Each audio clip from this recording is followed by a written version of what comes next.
Anyways, तो बताने का मकसद सिर्फ ये है कि पेड कोर्सेज जब हम कराते थे तब भी यही स्टैंडर्ड था, यही चीज़ें पढ़ाते थे, इतना ही टाइम देते थे। और जब ये फ्री करा रहे हैं या ये जो रजिस्ट्रेशन है, इसका रीज़न मैं एक वीडियो में बता चुका हूँ। दोबारा से मैं रीज़न बता दूंगा इसका आप लोगों को भी, कि इसका रीज़न ये है, ये जो रजिस्ट्रेशन चार्जेस हमने लगाए हैं, वैसे तो फ्री का इरादा था, बट जो रजिस्ट्रेशन चार्जेस लगाए हैं उसका रीज़न सिर्फ इतना सा है कि लास्ट टाइम जो भी हमारा 1 मंथ कोर्स हुआ है, उसके भी काफ़ी सारे स्टूडेंट्स इसके अंदर मौजूद हैं। अ, उसमें विद इन 5 to 6 आवर्स में सारी रजिस्ट्रेशन कंप्लीट हो गई थी, और उसके बाद काफ़ी सारे लोगों को मना करना पड़ गया था। बट उसमें से बहुत ज़्यादा नॉन सीरियस थे जिन्होंने जस्ट रजिस्ट्रेशन करा ली थी और वो क्लास में नहीं आ रहे। रेगुलर स्टूडेंट्स 20 to 25 के ब्रैकेट में हैं, 30 to 35 स्टूडेंट्स फिर भी आना जाना करते रहते हैं। बट 52 पार्टिसिपेंट्स रजिस्टर्ड हुए थे, जिसमें से अगर 50 या 60% आ रहे हैं तो वो एक हमें गलत बात लगी, क्योंकि जो लोग वाकई में करना चाह रहे थे उनका हक मारा गया। तो इसकी वजह से छोटी छोटी अमाउंट्स हमने अब लगाना शुरू करी हैं। अभी 1 मंथ वाला बैच भी लॉन्च होने वाला है, तो उसके ऊपर भी एक रजिस्ट्रेशन चार्जेस होंगे। उसका रीज़न ये है कि रजिस्ट्रेशन कराते वक्त सिर्फ वो लोग कराएं जिनको वाकई में ज़रूरत है, अदरवाइज ना करवाएं। अच्छा जी, हमारे इस 3 डे वर्कशॉप के अंदर कोशिश ये होती है कि काफ़ी हद तक चीज़ें आपको बताई जाएं। ऑब्वियसली 3 दिन के अंदर कोई ऐसा नहीं है कि बहुत बहुत कुछ आप लोग सीख लेंगे, बट कोशिश ये होगी कि इतना कुछ सीखें कि आप लोग एटलीस्ट अपने घर को रेनोवेट करना सीख जाएं, या थोड़ा बहुत रीडू करना सीख जाएं। तो हम लोग कोशिश ये करते हैं कि ज़्यादा डिटेल में नहीं जाते इसकी। डिटेल से मुराद ये है कि हमारा जो कोर्स के अंदर मेन टॉपिक्स होते हैं, जो 3-4 क्लासेस हमारी शुरू की जाती हैं, वो डायमेंशंस में, यूनिट कन्वर्जन्स में, स्केलिंग पे जाती हैं। वो हम यहाँ पे नहीं करेंगे, क्योंकि ऑब्वियसली वो इंटीरियर डिज़ाइनिंग कोर्स है और ये इंटीरियर डेकोरेशन वर्कशॉप है। तो सबसे पहले हम इसी पे आ जाते हैं कि what is the difference between interior designing and interior decoration, क्योंकि हमारे यहाँ सबसे बड़ा मसला यही है कि हमारे यहाँ अभी तक हमने इसको डिफरेंशिएट करा ही नहीं है कि इंटीरियर डिज़ाइनिंग क्या होती है और इंटीरियर डेकोरेशन क्या होती है। तो सबसे पहले तो हमें इस चीज़ को समझना है। इंटीरियर डिज़ाइनिंग एक बहुत बड़ी स्टडीज़ है, के बाद आप उसके ऊपर जाते हो, बहुत ज़्यादा डिटेल स्टडीज़ हैं। मैं ये नहीं कहूँगा कि स्कूल कॉलेज से पढ़ना ही उसके लिए ज़रूरी है, कोई यूनिवर्सिटी से आपने उसको डिग्री करना ज़रूरी है। आप उसके बगैर भी काम कर सकते हो। मेरे पास इंटीरियर डिज़ाइनिंग की कोई डिग्री नहीं है, बट मैं उसके बगैर भी इतने अरसे से काम कर रहा हूँ। अच्छा कर रहा हूँ, बुरा कर रहा हूँ, बट कर रहा हूँ। पॉइंट ये है कि आपके पास प्रैक्टिकल एक्सपीरियंस कितना है। सबसे मैं थोड़ा सा अपने बात को चेंज कर रहा हूँ। जो भी मैं जिस टॉपिक पे जाने वाला था उस पर बाद में जाऊँगा। उसका रीज़न ये है कि बहुत सारे स्टूडेंट्स ऐसे हैं जो कि इस क्लास में भी हैं और पिछली क्लासेस में भी हैं, कि ऑलरेडी इस फील्ड के अंदर मौजूद हैं। इस फील्ड से मुराद ये कि या तो उन्होंने इसकी स्टडीज़ किसी ना किसी तरीके से करी हुई है, या अभी भी कर रहे हैं। मैं उनसे ये बात कहता हूँ, मैं हूँ या कोई भी हो, किसी के पास भी कोर्स करने जाएं, कोर्स बेशक करें, आपकी नॉलेज में इजाफा करता है, बट कोशिश ये करें कि कोर्स से पहले किसी तरीके से आपने एक डिग्री कर ली है या डिप्लोमा कर लिया, इवन सर्टिफिकेट भी कर लिया, उसके बाद किसी ना किसी तरीके से कोई इंटर्नशिप ढूंढें, जॉब ढूंढें, छोटी मोटी ढूंढें। उस वक्त मत देखें कि कितने पैसे मिल रहे हैं, सिर्फ ये देखें कि आपको एक्सपीरियंस कैसे मिल रहा है। क्योंकि आपके पास अगर डिग्री भी है ना, तो टू बी वेरी ऑनेस्ट, हमारे यहाँ डिग्री होल्डर्स को भी जॉब नहीं मिलती। बहुत सारे लोग हैं जो कि डिग्रीज के बावजूद इस वक्त जॉब के पीछे भाग रहे हैं। और मैं इस चीज़ का कायल हूँ कि हमारी लास्ट क्लास में भी ये बात हुई थी कि आप लोगों ने डिग्री के पीछे नहीं जाना है, आप लोगों ने अपना करने के लिए जाना है। जैसे अभी किसी ने मैसेज किया था कि वो फ्रीलांस काम कर रही हैं, हिजा कमर। तो फ्रीलांस काम करें, क्योंकि फ्रीलांस काम करने में बहुत फ़ायदा है आप लोगों को। सबसे मेन बात यह है कि आप अपने बॉस हैं, आपको किसी की नहीं सुननी है, आपने अपनी मर्जी के टाइमिंग्स में काम करना है। आपको जितना दिल चाहे आप उतना काम करें, आपकी जितनी ज़रूरत है आप उतना काम करें, अदरवाइज अपने ऊपर बर्डन नहीं डालें। जॉब जॉब होती है, अपना काम होता है। बहुत सारे लोगों की सोच जो है वो जॉब की तरफ की होती है, बट कोशिश करें, क्योंकि अब दुनिया का ट्रेंड बहुत मुख्तलिफ होता जा रहा है। क्योंकि सबसे मेन चीज़ ये है कि जॉब गारंटी ख़त्म हो गई है दुनिया भर में अब।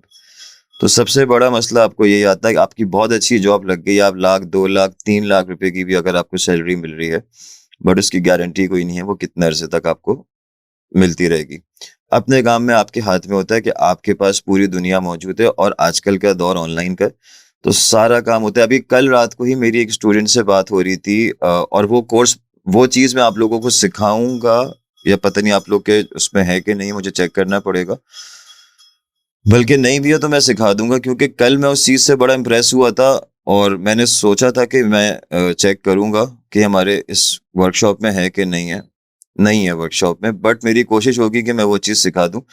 मूड बोर्ड पे हमारी एक स्टूडेंट ने हमसे कोर्स किया था 10,000 रुपए का, और उसने 1 महीने या 1.5 महीने के अंदर 10 अ, कॉन्ट्रैक्ट पूरे कर लिए हैं फाइवर में।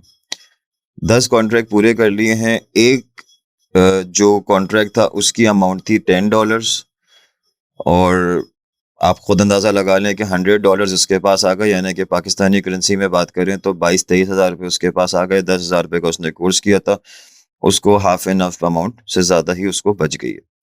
तो पॉइंट ये है कि कोशिश ये करें कि जितनी भी नॉलेज हासिल कर ली है उन लोगों से मुखातिब हूँ जो लोग ऑलरेडी ये कोर्सेज कर रहे हैं किसी ना किसी तरीके से। जितनी भी नॉलेज हासिल कर ली उसको किसी ना किसी तरीके से कन्वर्ट करें अपनी अर्निंग पे। और जो लोग सिर्फ शौक के लिए कर रहे हैं उनसे भी ये रिक्वेस्ट है कि एक छोटा सा काम मैं आप लोगों को सिखाऊंगा मूड बोर्ड का, जो कि आप लोग को सीखने के बाद लगेगा ये बच्चों वाला काम है, बट यकीन करें उस बच्चों वाले काम से आप इजीली उस एक प्रोजेक्ट से $10 कमा सकते हैं। अब वो आपके ऊपर डिपेंड करता है कि आप कितनी मेहनत करते हैं और आप कितने प्रोजेक्ट वहां से ले सकते हैं फाइवर से। एक लड़की ने अगर 10 प्रोजेक्ट्स ले लिए हैं तो आप लोग भी 5 ले सकते हैं या 10 ले सकते हैं, तो ये काम करें, बेहतर ये। अच्छा जी, एनीवेज ये बताने का मकसद सिर्फ इसलिए था कि वो लोग जो सिर्फ शौक के लिए आए हैं उन लोगों के अंदर भी एक इंटरेस्ट पैदा हो, क्योंकि देखें आजकल हर किसी की मेन ज़रूरत है पैसा, उसके बगैर कोई भी नहीं चलता है। ये कोई कहे कि हमें पैसे की ज़रूरत नहीं है तो वो गलत बात होती है। तो कोशिश करें कि यहाँ इस 3 दिन के वर्कशॉप से भी गारंटी कह रहा हूँ कि आप लोग कमाने के पोजीशन पे आ जाएंगे, ये मेरी गारंटी है, बशर्त ये कि आप लोग उसके इस तरीके से सीखने की कोशिश करें तो।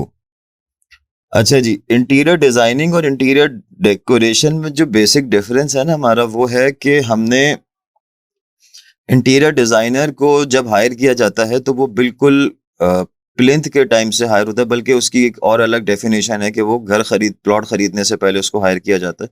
उसको हम यहाँ पे अभी डिस्कस नहीं करेंगे, बट इंटीरियर डेकोरेटर को जब हायर किया जाता है तो ग्रे स्ट्रक्चर के बाद हायर किया जाता है। अमूमन हम बात कर रहे हैं स्टैंडर्ड की, पाकिस्तान की खाली बात नहीं करेंगे, स्टैंडर्ड की बात करेंगे।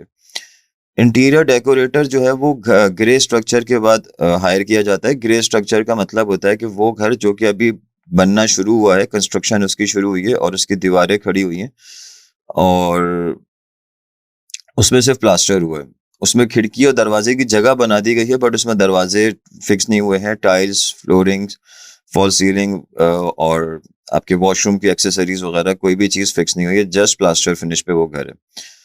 तो क्या कहते हैं, आप लोगों ने सॉरी, मैं एक मैसेज का रिप्लाई कर दूं जिसकी वजह से मैं बीच में बात को हो गया। देखिए, जिन लोगों से ज्वाइन अभी भी नहीं हुआ है, हमारी वीडियो रिकॉर्ड हो रही है। वीडियो की कमिटमेंट इसलिए नहीं होती कि कभी भी वीडियो की रिकॉर्डिंग में कोई एरर आ सकता है।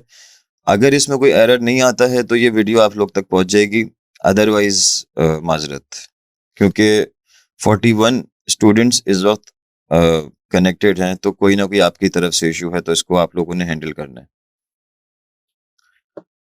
अच्छा जी, इंटीरियर डेकोरेटर को जो है वो हम जब हायर करते हैं ना, या क्लाइंट हमें हायर करता है, तो उसकी जो सोच होती है वो ये होती है कि उसने बेड किस तरीके का अप्लाई करना है, सोफा किस तरीके का आएगा, सोफे के ऊपर अपॉस्ट्री कैसी आएगी, और वॉल पे क्या चीज़ें अप्लाई होंगी, विंडो पे क्या ट्रीटमेंट होगी, किचन में हम किस तरीके से काम कर सकते हैं, तो बेसिक्स की बात होती है।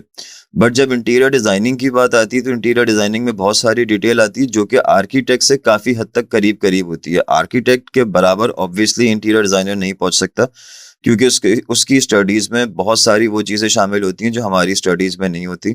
फॉर एग्जाम्पल, हमारे पास हमें ये नहीं पता होता कि एक कॉलम से दूसरे कॉलम तक का जो डिस्टेंस है कि कितना स्पैन एक कॉलम से दूसरे कॉलम तक हम कवर कर सकते हैं, एक बीम की क्या स्ट्रेंथ है, उसके अंदर कितना सरिया लग रहा है, किस साइज का सरिया लग रहा है, कितने गेज का सरिया लग रहा है, ये एक इंटीरियर डिजाइनर को नहीं पता होता। वो जस्ट एक डिजाइन बना के दे देता है और उसके बाद उसको आर्किटेक्ट से जाके अप्रूव करवाना ही करवाना है। तो ये बेसिक 3 हमारी मुख्तलिफ जॉब्स है। वैसे तो हमारे पास सिविल इंजीनियर भी आता है, हमारे पास स्टील डिजाइनर भी आता है, हमारे पास इलेक्ट्रिकल डिजाइनर भी होता है, मतलब जिसको हम HVAC कहते हैं, और इस तरह के हमारे पास बहुत सारे शोबे हैं। बट जो बिल्कुल मैं कहता हूँ कि सबसे आखिरी जो शोबा आता है ना, वो डेकोरेटर का आता है। उसका रीजन सिर्फ और सिर्फ ये कि उसके पास कोई नॉलेज नहीं है सिविल वर्क की। उसके पास है सिर्फ और सिर्फ रंग भरने की, शोशा करने की, शशका डालने की अपने रूम के अंदर या अपने घर के अंदर। तो कोशिश ये है कि इस चीज को हम आप तक पहुंचाएं। तो सबसे पहले अगर हम आज के अपने कंटेंट को देखते हैं कि हमारे कंटेंट में क्या क्या चीजें लिखी हुई हैं, तो सबसे पहले हमारे पास है इंट्रोडक्शन, है डिफरेंस बिटवीन, है फर्नीचर प्लेसमेंट। देखिए, फर्नीचर प्लेसमेंट एक ऐसा आर्ट है कि अगर आप उसको सही तरीके से नहीं सीखेंगे तो आपका जो है वो काम में मजा नहीं आएगा। बेशक कितना अच्छा भी कलर स्कीम क्यों ना हो, कितनी अच्छी भी आपने थीम की सिलेक्शन क्यों ना करी हुई हो, या जो आपने मटेरियल यूज किया है उसके अंदर थीम को 100% फॉलो भी किया हो, बट अगर आपकी प्लेसमेंट अच्छी नहीं है तो हम अपने काम को अच्छा नहीं कर सकते। ठीक है, तो फर्नीचर प्लेसमेंट हमारी जो है वो सबसे ज्यादा वैल्यू रखती है हमारे काम के अंदर। और फर्नीचर प्लेसमेंट करने के लिए मैं आप लोगों को एक छोटा सा असाइनमेंट दूंगा, मैं स्क्रीन शेयर कर रहा हूँ। ये असाइनमेंट देने का रीजन सिर्फ और सिर्फ ये होता है कि आप लोग इससे पॉलिश होते हैं, क्योंकि जब हम लेक्चर सुनते हैं तो उसमें हमारे पास कोई बहुत ज्यादा चीजें नहीं होती समझने की, जितनी हमें इसमें समझ में आती हैं, क्या कहते हैं, प्रैक्टिकल करके देखने में। मैंने एक आपको खाली डेमो के तौर पे एक पिक्चर दिखाई है एक स्टूडेंट की। आप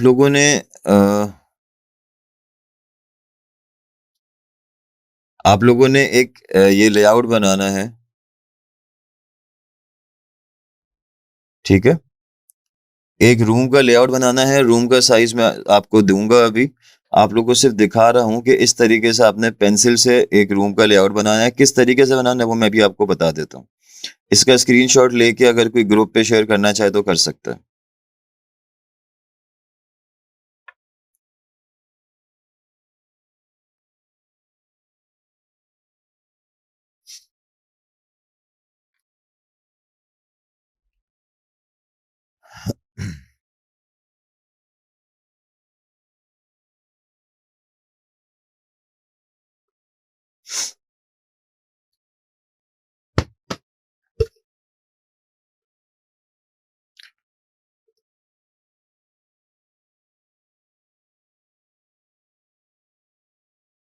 अच्छा, आप लोगों ने एक रूम का जो साइज रखना है वो रखना है 16x14, ठीक है।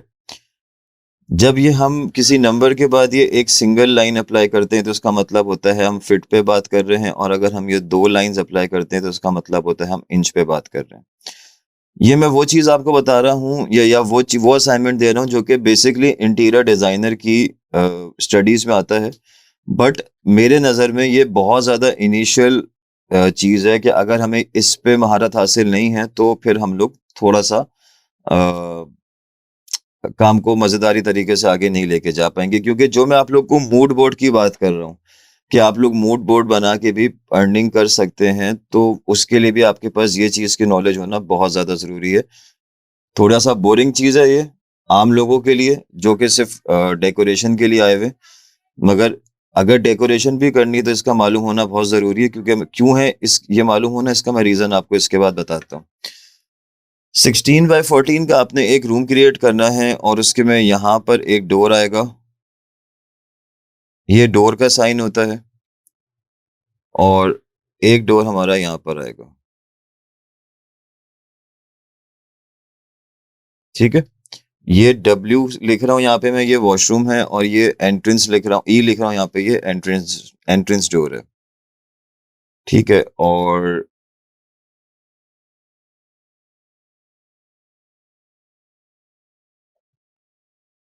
ये हमारी विंडो आएगी यहाँ पे। इसमें से आप लोगों ने जो लास्ट पिक्चर अभी ली है स्क्रीनशॉट, इसमें आप लोगों को पिक्चर का वो नजर नहीं आ रहा होगा, मैं आपको डोर का और उसका साइन अलग से बता दूंगा। खैर चले, उस पे भी इतना डिटेल में जाने की जरूरत नहीं, बस सिंपल वे में भी अगर आप काम करना चाहें तो उसमें आप कर सकते हैं। अब इस रूम के अंदर आप लोगों ने जो फिक्स करना है ना, वो करना है bed, obviously with side tables. एक आपने ड्रेसिंग फिक्स करनी है, एक टीवी कंसोल या वॉल माउंट टीवी, जिस तरीके से भी लगाना है, और एक आपने करनी है 2% सिटिंग। ये आपकी मर्जी है, आपको सोफा सीटिंग देनी है, आपको कॉफी सेट देना है, ये आपकी मर्जी है। बस सिर्फ 4 चीजें अप्लाई करवा रहा हूँ, वरना हम लोग इस रूम के अंदर और बहुत सारी चीजें अप्लाई कर सकते हैं, वार्डरोब भी करते हैं, और बहुत सारी चीजें हम इसके अंदर अप्लाई कर सकते हैं। बेड के साथ में रग अप्लाई करना चाहे वो आपकी मर्जी है। ठीक है, ये आपने अप्लाई करना है। डायरेक्शन मैंने आपको दे दी है, एक डोर है एंट्रेंस का, एक डोर है आपका वॉशरूम का, एक विंडो आ रही है आपके पास, 16x14 का रूम है। अब डोर का जो साइज है हमारा वो 3 फीट है, और ये है हमारा 2.5 फीट का वॉशरूम का डोर। ठीक है, अब हमने इसको ड्रॉ कैसे करना है, बल्कि आप लोग को स्केल की भी खास बल्कि नहीं कर लें स्केल पे काम, इसका स्क्रीनशॉट ले लें, ताकि मैं फिर दूसरे पेज पे ले जाके आपको वो बताऊंगा कि हमने इसको ड्रॉ कैसे करना है एक पेपर के ऊपर, चार्ट पेपर के ऊपर।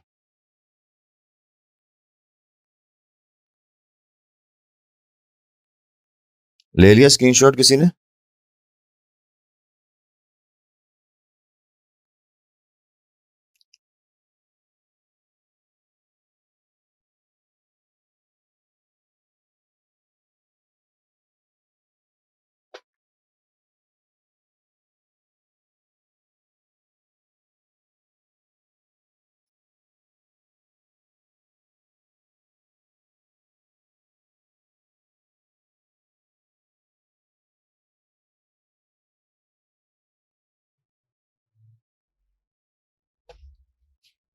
2% सेटिंग के बाद रिपीट कर दें। 2% सेटिंग है आपकी बस यहाँ पे, इसके बाद मैंने कुछ खास चीज नहीं बोली है। 2% सेटिंग आपने यहाँ पे अप्लाई करनी है। 2% सेटिंग में आपकी मर्जी है कि आपने सोफा सीटिंग रखनी है या आपने कॉफी सेट वगैरह रखना है, या आपकी मर्जी है। और कारपेट के नीचे अगर आपको रग शो कराना है तो वो आप करा सकते हैं। अच्छा जी, देखिए हमारे पास यूजुअली एक स्केल होता है, सॉरी मेजरमेंट टेप होता है, जो कि जिसके थ्रू हम लोग साइजेस वगैरह लेते हैं। मेरे सामने यहाँ पे रखा हुआ था, लेकिन पता नहीं कहाँ ले गया कोई। मेजरमेंट टेप होता है जिसके थ्रू हम साइजिंग लेते हैं, बट आप लोगों के पास अगर वो ना हो तो हर घर पे एक वो 5 फीट वाला कपड़े नापने वाला जो इंची टेप होता है वो तो सबके पास होता है। ठीक है ना? तो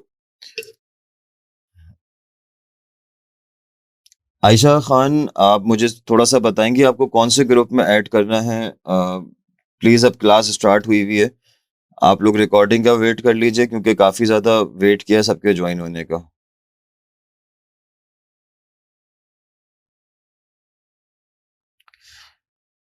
तो मेजरमेंट आपने लेनी है अपने घर पे अपने रूम की। वो मेजरमेंट आपने क्यों लेनी है? ताकि आपको मेजरमेंट्स का बारे में पता चल जाए कि हम मेजरमेंट्स किस तरीके से ले सकते हैं, रूम का साइज किस तरीके से ले सकते हैं, और उसके बाद फिर आप इजीली अपना ये काम कर सकेंगे। आपने करना क्या है कि मिसाल के तौर पे मैंने आपको साइज दिया है अभी 16 फीट बाय 12 फीट, सॉरी 14 का।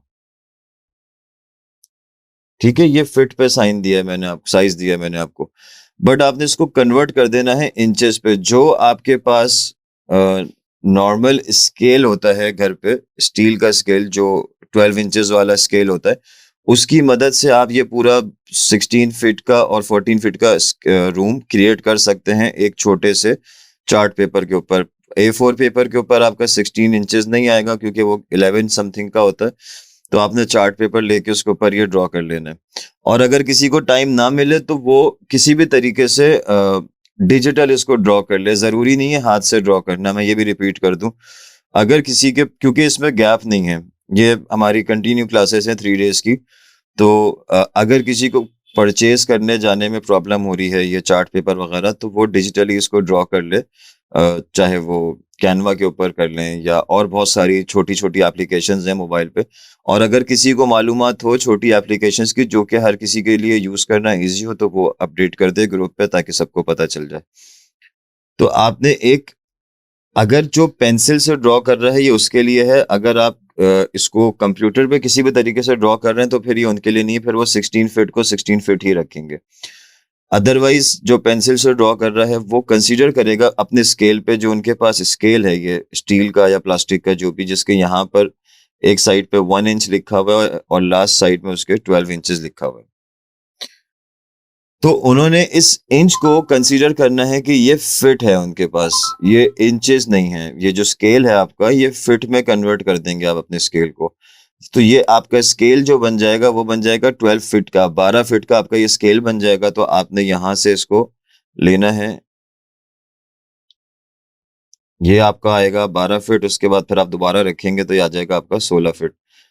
तो 16 फीट का आपका ये स्केल इस तरीके से काम करेगा और यहाँ पर आपके ये आ जाएगा 12, ठीक है ना, सॉरी 14, ये आपका 14 आ जाएगा यहाँ पर। और उसके बाद फिर आपने अपना डोर अप्लाई करना है। जो 3 फीट का डोर है वो यहाँ पर आ जाएगा 2 और ये 3, तो डोर का साइज आपका ये 3 इंच हो जाएगा। जो आपके स्केल पे 3 फीट आ रहा है वो हो जाएगा 3 इंचेस, और जो दूसरा डोर आ रहा है हमारा 2.5 फीट का, वो हो जाएगा 2.5 इंचेस आपके स्केल के हिसाब से, ठीक है। तो इसके अंदर आपने बेड अप्लाई करना है जहां पे आपको लगता है कि वो ज्यादा अच्छी जगह है बेड अप्लाई करने के लिए।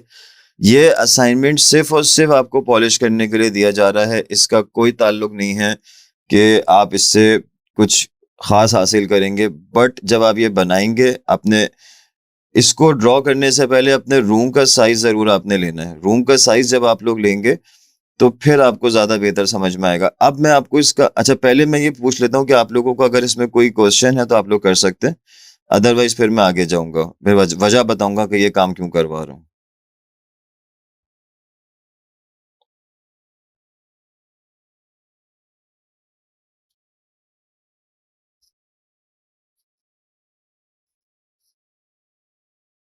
बिल्कुल बनाए, आर्किटेक्चर स्केल पे बहुत अच्छा बनता है, बनना उसी पे चाहिए। बट यहाँ पे बहुत सारे लोग हैं जो कि आर्किटेक्चर स्केल नहीं रखते हैं और बिला वजह में परचेज करवाने के हक में मैं नहीं होता हूँ। तो जिनके पास जो फैसिलिटी अवेलेबल है वो उस पे करें, अदरवाइज कंप्यूटर पे बहुत आसान तरीके से ये काम हो सकता है, इवन मोबाइल के ऊपर बहुत आसान तरीके से ये काम हो सकता है। बल्कि मैं आप लोगों को बता देता हूँ, जो आईफोन यूजर हैं, एप्पल यूजर जो हैं, वो लाइव होम 3D के नाम से एक एप्लीकेशन है, वो उसका फ्री वर्जन डाउनलोड करें और अपने मोबाइल से इसको ड्रॉ कर लें। और अदरवाइज बहुत सारी एप्लीकेशंस हैं, प्लानर 5D, ये मैं इसका आप लोगों को लोगो दिखा देता हूँ। ग्रीन कलर का आई गेस उसका लोगो है, मेरे पास है कि नहीं है वो फाइल।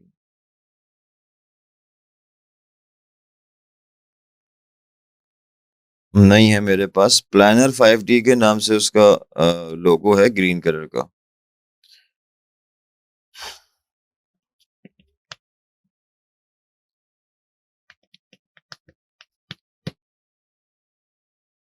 ये राइट साइड वाली जो एप्लीकेशन है प्लानर 5D, इसका भी फ्री वर्जन डाउनलोड करें। ये iOS और एंड्रॉयड आई गेस दोनों पे है, हाँ सही है, ये दोनों पे, iOS पे भी है और एंड्रॉयड पे भी है।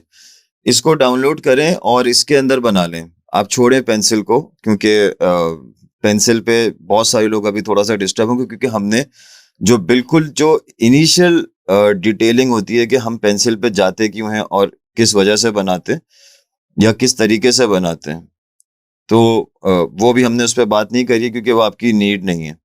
तो आप लोग इस पे जाएं और इस पे स्केलिंग यूज करें। इसके अंदर बस एक कोशिश ये करिएगा, जब आप लोग ड्रॉ करना शुरू करेंगे तो आप इसके सेटिंग्स में जाके देख लीजिएगा कि ये यूनिट कौन सा दे रहा है। यूनिट जो हमने चूज करना है वो भी आप लोग लिख लीजिएगा। यूनिट जो हमने चूज करना है वो करना है फीट एंड इंचेस। हमने सेंटीमीटर्स मिलीमीटर्स को यूज नहीं करना है, हमने फीट एंड इंचेस को यूज करना है। तो बस ये बहुत इजी वे में आपका काम हो जाएगा। ये दोनों पेड सॉफ्टवेयर हैं, लाइव होम 3DB और ये प्लानर 5DB, बट इसको परचेज करने की भी कोई ज़रूरत नहीं है। इसका फ्री वर्जन इतना है कि आप लोग का ये काम बहुत अच्छे तरीके से होगा। उसके बाद जो लोग ये वाला सॉफ्टवेयर है राइट साइड पे, लाइव होम 3D, और इसको भी आप लोग डाउनलोड कर सकते हैं, बट ये अभी तक मेरा ख्याल है कि लाइव होम 3D iOS पे ही है, एंड्रॉयड पे मेरा ख्याल है नहीं आया। चेक कर लीजिएगा, अगर अपडेट आ गई हो तो मुझे नहीं पता। तो जो लोग पेंसिल से, इसके बावजूद भी जो पेंसिल से काम करें, उनको मैंने बता दिया कि उनके स्केल जो है वो इंचेस वाला स्केल, वो उसको फिट में कंसीडर कर लेंगे। कोई और क्वेश्चन है किसी का? ये इससे रिलेटेड जो भी बात अभी हमने करी है।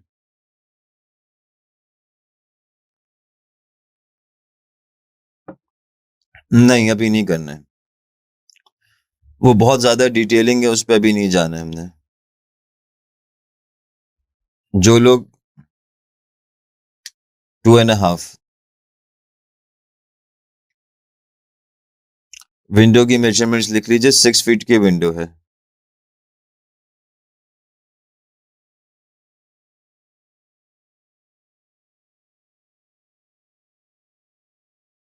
जी 1 आएगी।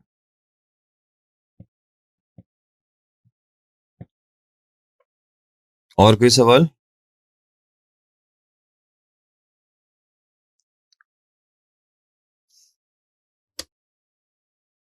बिल्कुल बिल्कुल।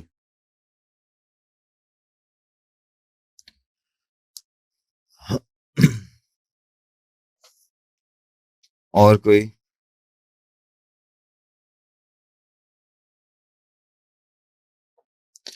अच्छा जी, अब हम इसका रीजन समझ लेते हैं। वो लोग जो कि इस फील्ड के अंदर नहीं हैं और सिर्फ शौक के लिए कर रहे हैं, उनके लिए भी ये बहुत ज्यादा जरूरी है चीज को समझना कि हम बेसिकली कर क्यों रहे हैं ये। चले हम अभी इसी, बल्कि ये किसी काम की नहीं है पिक्चर, चले हम इस पे बात कर लेते हैं। अब मुझे ये बेड पसंद आया है, मैंने इसकी पिक्चर इंटरनेट से देखी, या मैंने किसी शोरूम से देखी, या मैंने अपने किसी रिश्तेदार के घर पे जाके देखी। मैं ज्वाइन नहीं कर पा रही मीटिंग में। आयशा, ठीक है, आपकी जो ये मसला है इसको हम क्लास के बाद बात कर लेंगे, क्यों नहीं आप ज्वाइन कर पा रही हैं। और किसी और आईडी से अगर कनेक्ट होके देख सकती हैं तो देख लीजिए, अदरवाइज फिर हम इसके ऊपर बाद में बात कर लेंगे। अब वीडियो रिकॉर्ड हो रही है, अल्लाह करे कि इसमें कोई प्रॉब्लम ना आए तो ये आप लोग तक पहुंच जाएगी। अच्छा जी, ये बेड मुझे पसंद आ रहा है, मुझे अप्लाई करना है अपने रूम के अंदर, और मैंने इस बेड को कहीं से भी देखा, किसी भी प्लेटफॉर्म से देखा है, चाहे वो किसी का घर हो या शोरूम हो या इंटरनेट हो। अब बस मुझे इस बेड को अप्लाई करना है अपने घर पे। अब मेरे पास जब तक मेरे रूम की वॉल का साइज नहीं होगा, मैं इस बेड को सही तरीके से अप्लाई नहीं कर सकूंगा। फॉर एग्जाम्पल, ये बेड अभी नॉर्मली देखने में लग रहा है कि ये 6x6.5 का बेड है। इसके साथ में साइड टेबल्स हैं, साइड टेबल का साइज ऑन एवरेज है 22 इंचेस की विड्थ वाली साइड टेबल्स हैं ये। बट ये दोनों चीजें मिला के बन गई कमोपेश 6 और तकरीबन 10 फीट की, 10 फीट की ये जगह बन गई। अब मेरे पास जिस वॉल पे मुझे ये बेड अप्लाई करना है, मेरी उस वॉल का साइज 9 फीट हो, तो फिर मैं ये बेड कैसे अप्लाई करूंगा? अगरचे मुझे वॉल का साइज नहीं पता, बहुत सारी दफा ऐसा होता है, बल्कि अक्सर और बेशतर ऐसा होता है कि लोग सामान अपना बनवा लेते हैं, सोफा हो गया, बेड हो गया, मैं मिसाल बेड की दे रहा हूँ, सामने पिक्चर नजर आ गई है, सोफा हो गया या कोई भी ऐसी चीज या डाइनिंग हो गई, और वो बनवा तो लेते हैं, उसके बाद वो शोरूम पे जाके उन्होंने पसंद किया, ऑर्डर किया कि हाँ भाई ये सोफा या ये डाइनिंग मुझे बना के देते हैं, बट जब वो घर पर आती है तो घर पर आने के बाद वो उस जगह पर फिक्स नहीं हो रही होती। अब या तो हम इस चीज को जबरदस्ती बर्दाश्त करते हैं, या फिर हम अपने पैसों को जाया करके और दूसरी मर्तबा दोबारा से चीज को बनवाते हैं। तो ये चीज इतनी ज्यादा जरूरी है कि अगर हमें साइजेस का नहीं पता है तो हम कुछ भी काम हमारी फील्ड के अंदर नहीं कर सकते। अब ये वाली वॉल है, इस वॉल के ऊपर मुझे सोफा अप्लाई करना है, या सॉरी ये सोफा है, ये मुझे अपने घर की किसी वॉल के ऊपर अप्लाई करना है, तो मुझे और उसके साथ में मुझे वो कॉर्नर में टेबल चाहिए जिस पे लैंप आ रहा है, एक टेबल मुझे इस तरफ चाहिए जिस पे लैंप आ रहा है, और मुझे नहीं पता कि मेरी वॉल का साइज क्या है, तो ना मैं सोफा अप्लाई कर सकता हूँ, क्योंकि जब मैं सोफा परचेज करने जा रहा हूँ तो ज्यादा से ज्यादा जो शोरूम वाला होगा वो मुझे सोफे का साइज बता देगा। बट अगर मुझे साइजेस के बारे में ही नहीं पता, उसने बताया कि भाई 72 इंचेस का ये सोफा है। अब मैंने 72 इंचेस सुन लिया, बट मैंने उसको समझा नहीं। और ये बहुत दफा होता है, हमारे क्लाइंट्स के साथ में भी होता है। अभी रिसेंटली मैंने एक जगह पे वार्डरोब बना के दी, वो काफी लंबी वार्डरोब थी, उसके साथ में टीवी कंसोल भी था। अ, जब वो सब चीजें रेडी हो गई, उनको 3D भी बना के दी, उनको सारे साइजेस भी लिखवाए। माइक ऑफ कर लीजिएगा जिसका भी हो। तो सारी चीजें जब उनको लिखवाई, सब कुछ किया, बट उन्होंने उस वक्त इस चीज को समझा ही नहीं। जब वो चीज उनके घर पे पहुंच गई, फिक्स हो गई, तब वो उन्होंने कहा कि इसमें मेरे कपड़े पूरे नहीं आ रहे, इसमें मेरी जगह खराब हो रही है, इसमें मेरी जगह में ये मसला आ रहा है। तो आपने अपने तौर से सारी चीजें समझा दी, बट क्लाइंट ने नहीं समझी, तो वहां पे गलती पे कौन हुआ? हम हुए।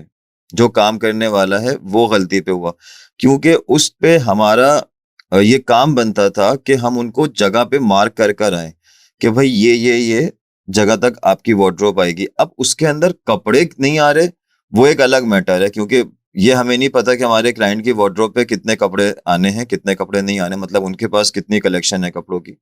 वो जाहिर सी बात है, वो क्लाइंट का काम है। बट अगर हमने जगह को सही से उनको मार्किंग नहीं दी हुई है, तो वहां पे फिर हम गलती पे हैं, जो काम करने वाला है। अदरवाइज वो फिर कपड़ों वपड़ों के जो मामला थे वो क्लाइंट के। तो जब तक हमें वॉल के साइज का अंदाजा नहीं होगा, जब तक हम वहां पे एक सोफा तो दूर की बात, मैं कहूँ तो एक स्टूल भी नहीं रख सकते आप लोग, क्योंकि आपको वॉल के साइज का अंदाजा नहीं है। मुझे नहीं पता कि मैंने क्या क्या चीजें अप्लाई करनी। जब मेरे पास वॉल का साइज होता है, तब मैं उसको अप्लाई करना शुरू कर देता हूँ बहुत ईजी वे में।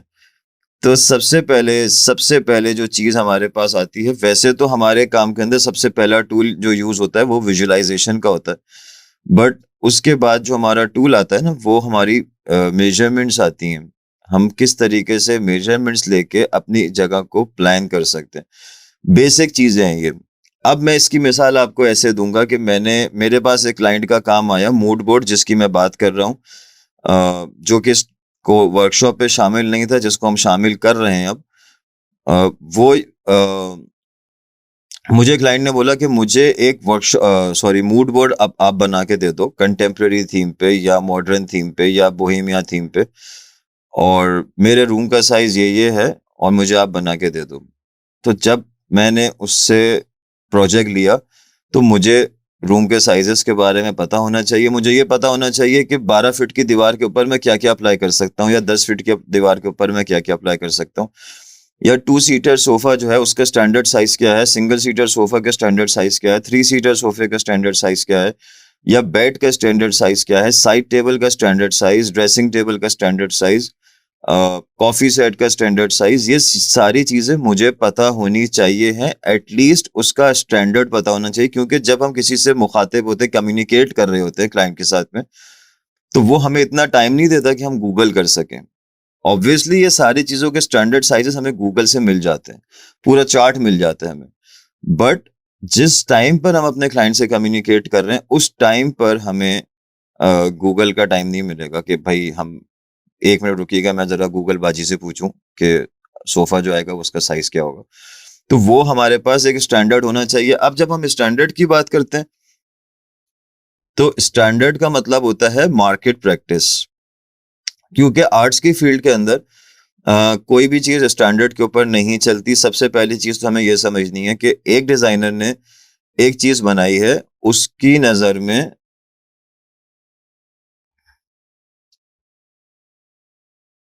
2 मिनट दीजिएगा मुझे।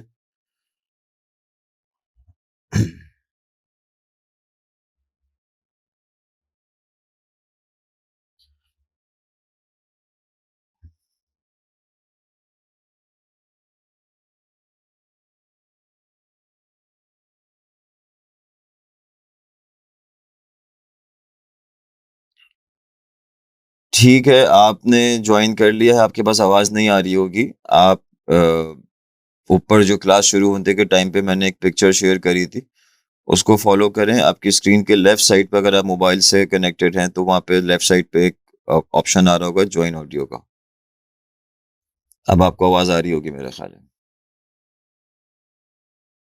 अच्छा जी। हाँ, तो हम बात ये कर रहे थे कि हमारे पास किसी भी चीज़ का कोई स्टैंडर्ड ना साइज़ होता है, ना डिज़ाइन होता है।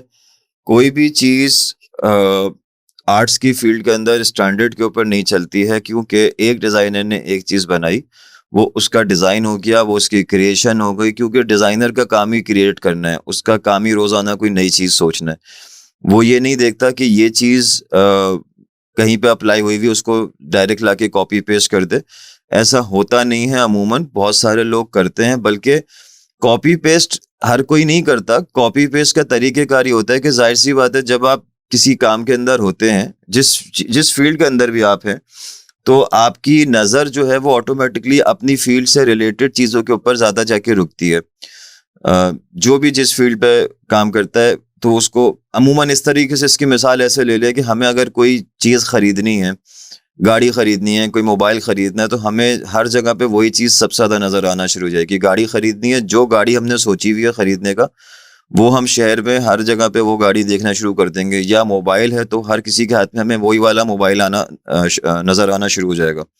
तो इसी तरीके से हम जब जिस फ़ील्ड के अंदर होते हैं, तो हमारी जो नज़र है वो हमारे काम के अंदर जाके रुकना शुरू हो जाती है। आप कहीं पे भी विज़िट करते हो, तो आपको अपने मतलब की चीज़ें नज़र आना शुरू हो जाती हैं और आप उसके ऊपर थोड़ा-सा रुक के देखते हो। तो वो जो आप रुक के देखते हो ना, उस चीज़ को आपका जो इनर माइंड होता है, वो सेव कर लेता है, और आप जब डिज़ाइन बनाने बैठते हो किसी क्लाइंट के लिए, तो आप ऑटोमैटिकली उस चीज़ को आप खुद ब खुद ड्रॉ करना शुरू कर देते हो, क्योंकि वो आपके वो इनर माइंड में सेव हुई हुई चीज़ें होती हैं। तो पॉइंट ये था हमारा कि हम जब स्टैंडर्ड के ऊपर बात करते हैं, तो स्टैंडर्ड का मतलब होता है मार्केट प्रैक्टिस, कि ये चीज़ मार्केट में इस साइज़ पे ज़्यादातर अवेलेबल होती है। बाकी डिज़ाइन के हिसाब से साइज़ेज़ हर चीज़ के चेंज हो सकते हैं। मिसाल के तौर पे एक सोफ़ा, अगर हम सिंगल सीटर सोफ़ा की बात करें, तो वो ऑन एवरेज, अगर हम स्टैंडर्ड बोल के बात करें, तो 32 इंचेस बाय 32 इंचेस एक सिंगल सीटर सोफ़ा स्पेस लेता है। वो सिंगल सीटर सोफ़ा हो या सिंगल सीटर चेयर हो। एक सोफ़ा होता है, एक सोफ़ा चेयर होती है, और एक चेयर होती है नॉर्मल, जिसको हम डाइनिंग चेयर भी कह सकते हैं। एक होती है हमारी ऑफ़िस चेयर। अ, तो हर चेयर का साइज़ में इंचेस का फ़र्क आ जाता है। बट जब हम बात करते हैं चेयर, कि भाई चेयर का स्टैंडर्ड साइज क्या है, या सिंगल सीटर का स्टैंडर्ड साइज क्या है, तो फिर हम बात करते हैं मिनिमम 32 इंचेस बाय 32 इंचेस। हालांकि डाइनिंग चेयर का साइज इससे कम होता है, ऑफिस चेयर का साइज इससे कम होता है, बट स्पेस जो हमारी यूटिलाइज हो रही है, वो ऑन एंड ऑफ इतनी ही होगी जितनी हम बात कर रहे हैं, 32 इंचेस बाय 32 इंचेस। अब अगर हम देखते हैं, तो शायद आप लोग जब अपने घर के किसी सोफा को देखेंगे सिंगल सीटर को, और आप उसका मेजरमेंट्स लेंगे, तो हो सकता है वो आपके घर का सोफा 32 बाय 36 इंचेस का हो, 34 बाय 36 इंचेस का हो, 34 बाय 32 इंचेस का हो। तो वो मकसद होगा कि वो वेरी जो कर रहा है, उसका साइज वो कर रहा है उसके डिजाइन की वजह से। क्योंकि जो सीट होती है सोफे के ऊपर, जो सीट अप्लाई होती है, जो कुशन अप्लाई हुआ हुआ होता है, वो होता है स्टैंडर्ड उसका 22 इंचेस बाय 22 इंचेस की उसकी एक गद्दी होती है। सादा जबान में जो कुशन पीस होता है, वो उसका 22 इंचेस बाय 22 इंचेस का स्टैंडर्ड साइज होता है। तो ये जो स्टैंडर्ड साइजेस की बात मैं कर रहा हूँ, कि इसका पता होना बहुत ज़्यादा ज़रूरी है। ये सारी चीज़ें आपको गूगल से इजीली मिल जाएंगी, कि हर किसी का स्टैंडर्ड साइजेस आपको पता चल जाएंगे। बट पॉइंट इज कि जिस टाइम पे हम कम्युनिकेट कर रहे हैं, चाहे वो हम क्लाइंट के साथ, मेरी क्लासेस के अंदर ज़्यादातर आप लोग को जो जुमला मिलेगा ना, वो क्लाइंट ही मिलेगा, क्योंकि ऑब्वियसली मैं फील्ड के अंदर हूँ, और हमारे इस कोर्स का जो मकसद है वो भी यही है कि हमने आपको कमाना सिखाना है, काम करना सिखाना है। कमाने के लिए मंजन नहीं बेचते मार्केटिंग में अपने इंस्टा, फेसबुक वगैरह पे, बट क्लास के अंदर ज़रूर मैं ये मंजन बेचता हूँ। क्यों मैं मंजन इसलिए इसको बोलता हूँ, देसी वर्ड में इसलिए यूज़ करता हूँ क्योंकि ये बहुत कॉमन चीज़ है कि जिसकी वजह से लोग अपनी तरफ अट्रैक्ट करते हैं लोगों को अपनी मार्केटिंग में। तो मैं मार्केटिंग पे बहुत ज़्यादा फ़ोकस नहीं करता इस चीज़ के ऊपर, बट अब कोर्सेज़ के अंदर फ़ोकस करना ज़रूर शुरू किया है, क्योंकि वो भी इसलिए शुरू किया है क्योंकि बहुत सारे स्टूडेंट्स ने कोर्स करने के बाद कमाना शुरू किया है। जब तक स्टूडेंट्स की तरफ से रिस्पॉन्स नहीं आया था, तो जब तक मुझे भी नहीं पता था कि भाई इतने से कोर्स के बाद आप कमा भी सकते हो, टू बी वेरी ऑनेस्ट। क्योंकि मैं ये समझता हूँ कि जब तक आप धक्के नहीं खाओगे, आप सही मायनों में कमाना नहीं सीखते हो। आपको मार्केट में धक्के खाने पड़ते हैं, बट अब मार्केट चेंज हो चुकी है। अब वो फिजिकल मार्केट में धक्के मिलते थे, डिजिटल मार्केट में धक्के थोड़े मिलते हैं बट बहुत थोड़े हैं, क्योंकि डिजिटल मार्केट में आप अपने आप को बहुत अच्छा पेश कर सकते हो। फिजिकल मार्केट में आपको बहुत अच्छा पेश करने के लिए बहुत अच्छा होना भी ज़रूरी है। तो ये एक फ़र्क है, बहुत बेसिक बड़ा फ़र्क है कि डिजिटल मार्केट में और फिजिकल मार्केट में, कि आप अ मिसाल के तौर पे फाइवर की आप मिसाल ले लें, तो फाइवर में आप अपनी जो गिग्स बनती हैं वो आप उसको इजीली बना सकते हो, आप अपनी प्रोफाइल को स्ट्रॉन्ग कर सकते हो। आप अपने सबसे अच्छा तरीक़ेकार ये है कि आप अपने घर से शुरू करें, अपने रिलेटिव्स के साथ में काम करना शुरू करें। जो भी आपके करीब के लोग हैं, उनके साथ काम करें, चाहे वो आपके मतलब मदर फादर पेरेंट्स हों, या फिर आपके वो सिबलिंग्स हों, या आपके कोई फ्रेंड सर्कल हो, उसके अंदर आप अपना काम शुरू करें फ्री ऑफ कॉस्ट। सबसे पहली चीज़ तो ये सीखनी है कि डे फर्स्ट से हमें कमाई नहीं होगी, हमें पैसे मिलना नहीं शुरू होंगे। हमें बहुत टाइम लगा था पैसे कमाने में डिज़ाइनिंग को लेकर, बट आप लोगों को इतना टाइम नहीं लगेगा। लेकिन फिर भी 1-2 महीने, 3 महीने तो लगेंगे कि आप थोड़ा-सा पॉलिश अपने आप को करेंगे, उसके बाद फिर आप ईज़िली इस तरफ आ सकेंगे।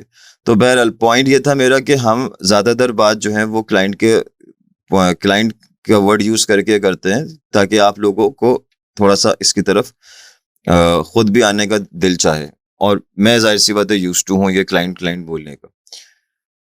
तो हमारे पास जो आज का असाइनमेंट है वो यही है कि हमने अपने अ, सबसे पहले तो अपने रूम का साइज़ लेना है। वो रूम जिस रूम को आप यूज़ करते हो, आप अपने रूम का साइज़ इसलिए लोगे क्योंकि हम सबसे ज़्यादा जिस रूम के बारे में जानते हैं, उसके एक-एक कोने के बारे में जानते हैं, वो हमारा अपना रूम है। क्योंकि हमने सबसे ज़्यादा टाइम उसके अंदर स्पेंड किया हुआ होता है, तो हमें उसके हर कोने के बारे में मालूम है, उसकी मेज़रमेंट्स हमने खाली लेनी है। बट ड्रॉ हमने ये वाला काम करना है, जो अभी हमने असाइनमेंट किया है, लिखा है कि जो भी हमने साइज़ेज़ लिखे हैं 14 बाय 16 का, और उसके ऊपर हमने फर्नीचर प्लेस करना है। फर्नीचर प्लेस करने के बाद फिर हम नेक्स्ट टॉपिक्स की तरफ जाएँगे कि उसपे हमने कलर किस तरह करना है, हमने कौन-सी थीम को फ़ॉलो करना है, हमने किस तरीके से अपनी कलेक्शन निकालनी है। क्योंकि जो काम हम अभी करने जा रहे हैं फ्यूचर में, उसके लिए सबसे ज़्यादा महारत हमें एक चीज़ पे चाहिए, वो है कलेक्शन इंटरनेट से निकालना। एक एक वो जो तरीका है कि जो हर कोई कलेक्शन निकाल सकता है, बहुत ज़्यादा आप लोग जो हैं वो कलेक्शंस निकाल सकते हैं इंटरनेट से। मेरी आवाज़ आ रही है आप लोग को? क्लास में कोई डिस्टर्बेंस तो नहीं हुई है? क्लास चल रही है ना? क्योंकि वो क्लास का टाइमर फिक्स हुआ हुआ था, ऐसा ना हो कि वो बंद हो गई हो। मेरी आवाज़ आ रही है? कोई मैसेज कर दीजिएगा प्लीज़।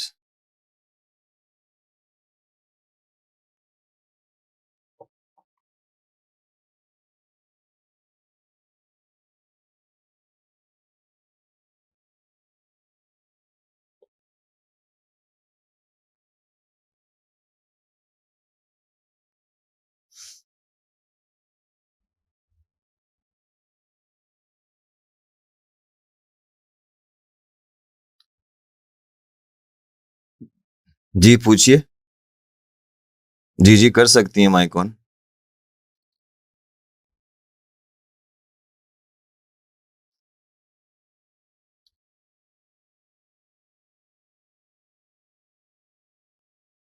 जी, जी। स्टैंडर्ड मेजरमेंट्स लेंगे।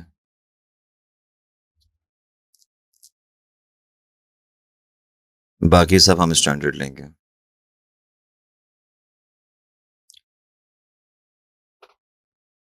तो हमने सबसे पहले अपनी इस चीज़ को ही सही करना है, मेजरमेंट्स को ही हमने सबसे पहले देखना है। मेजरमेंट्स के बाद फिर हम जाएँगे बाकी चीज़ों के ऊपर। तो मेरा ख़्याल है कि हमारा आज का टॉपिक इससे ज़्यादा हम ना लेके जाएँ, तो बेहतर है, ताकि ये चीज़ ज़्यादा बेहतर तरीके से समझ में आ सके। असाइनमेंट जिसके बनते जाएँ, कोशिश ये करिएगा कि कल की क्लास शुरू होने से 3-4 घंटे पहले कम से कम असाइनमेंट्स हैं वो अपने ग्रुप के ऊपर ही शेयर करेंगे, ताकि मैं उसको देख सकूँ।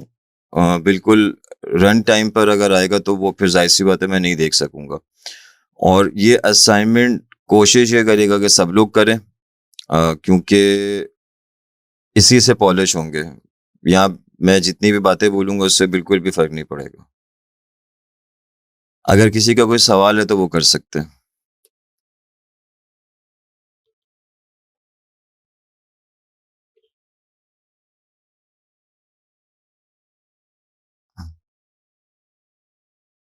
आप एंड्रॉयड यूज़र हैं, आईओएस यूज़र हैं? ये स्क्रीन पे देखें, सामने नज़र आ रहा होगा आपको, राइट साइड पे ग्रीन कलर का लोगो है 5D जिस पे लिखा हुआ है।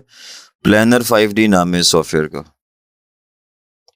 इस सॉफ्टवेयर को इंस्टॉल करें, ईज़िली ये सॉफ्टवेयर इंस्टॉल हो जाता है। बहुत अच्छा सॉफ्टवेयर है, मैंने इसको यूज़ किया हुआ है। बट ऑब्वियसली प्रोफेशनल सॉफ्टवेयर नहीं है, लेकिन काम अच्छा कर जाएगा जो हमें काम करना है। और किसी का कोई सवाल है?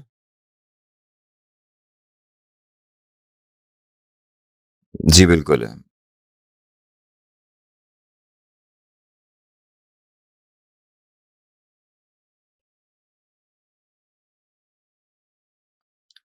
अच्छा जी, और किसी का कोई क्वेश्चन है?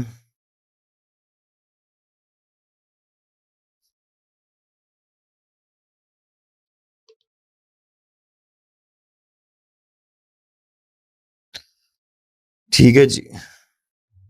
जी, जी, बोलिए, बोलिए।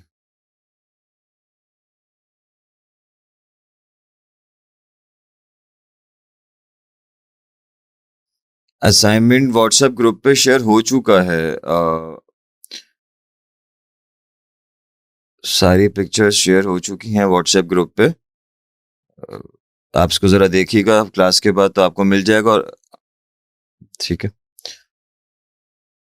अच्छा जी, मेरी एक रिक्वेस्ट है आप सबसे कि कोशिश ये करें, मुझे मालूम है कि बहुत सारों के लिए प्रॉब्लम होती है इस चीज़ की। बट कोशिश ये किया करें कि जब भी इस टाइप का कोई क्लासेस वगैरह ले रहे हो ऑनलाइन पे, तो उसको कोशिश ये करें कि थोड़ी देर के लिए ना अपने आप को घर वालों से अलग किया करें। उसका रीज़न ये है कि जब हम किसी के साथ में होते हैं, 4 चीज़ों की डिस्टर्बेंस होती है। मैं मानता हूँ कि ख़वातीन के साथ में बच्चों का एक है मामला जो उनको सँभालने का होता है। लेकिन फिर भी कोशिश की जा सकती है, जिसके लिए पॉसिबिलिटी हो वो ज़रूर कोशिश करें, तो कि उससे आपकी डिस्टर्बेंस नहीं होगी, तो चीज़ें समझ में ज़्यादा आसानी से आएँगी।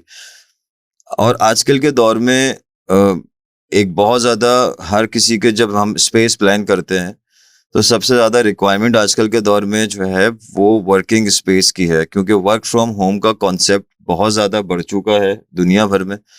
और ये ऑनलाइन क्लासेस का या वर्क फ्रॉम होम कह लें आप उसको, कि आप जॉब कर रहे हैं या कुछ भी कर रहे हैं, तो उसके लिए वर्किंग स्पेस ज़रूर डिज़ाइन करें। और इसके बारे में थोड़ी सी हमारी जो डिटेल बात हुई हुई है वो एक जो अभी कोर्स चल रहा है उसकी वीडियोस में यूट्यूब पे है मौजूद। मुझे सेशन नंबर याद नहीं कि कौन से सेशन पे वो बात हुई हुई है।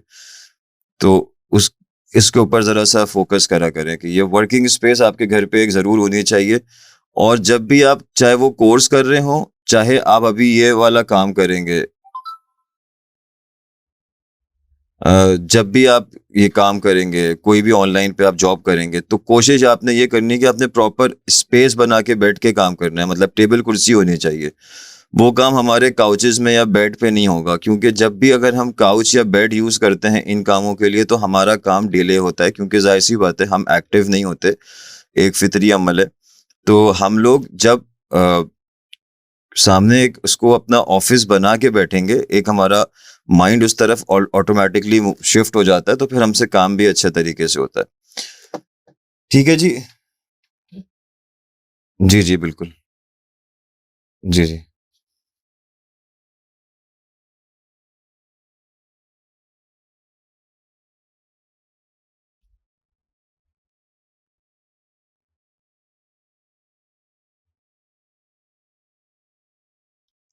किसका कैमरा ऑन हुआ हुआ है?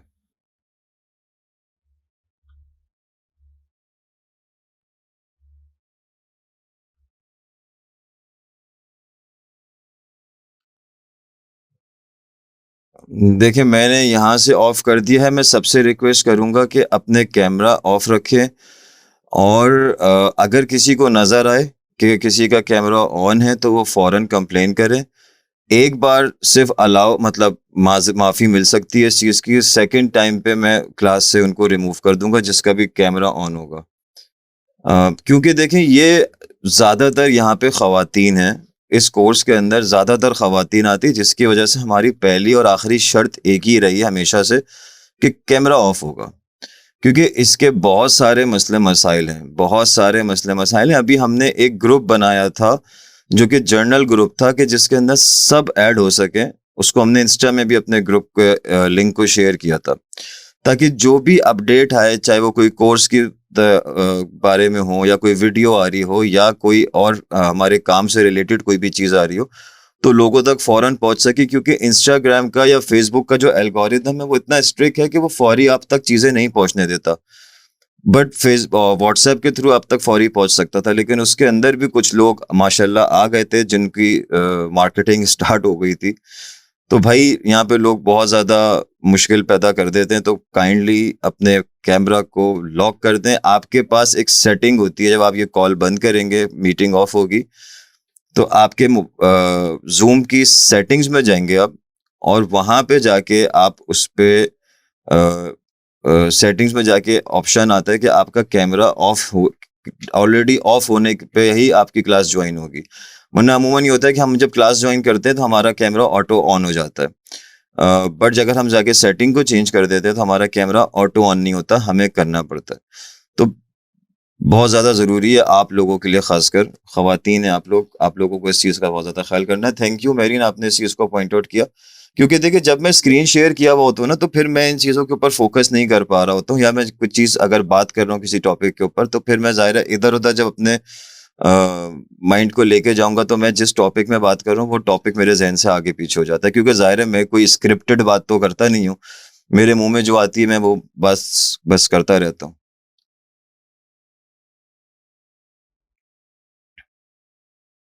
नहीं, बहुत अच्छी बात है। बहुत अच्छी बात है आपने इसको मेंशन किया, बहुत अच्छी बात है।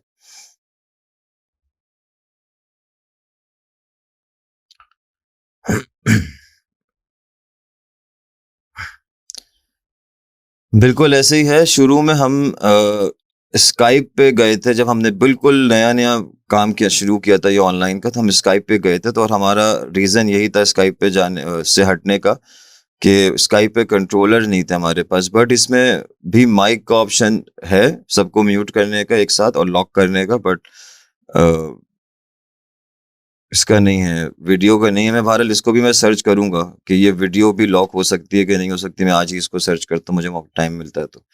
एनीवेज़, किसी का और कोई सवाल?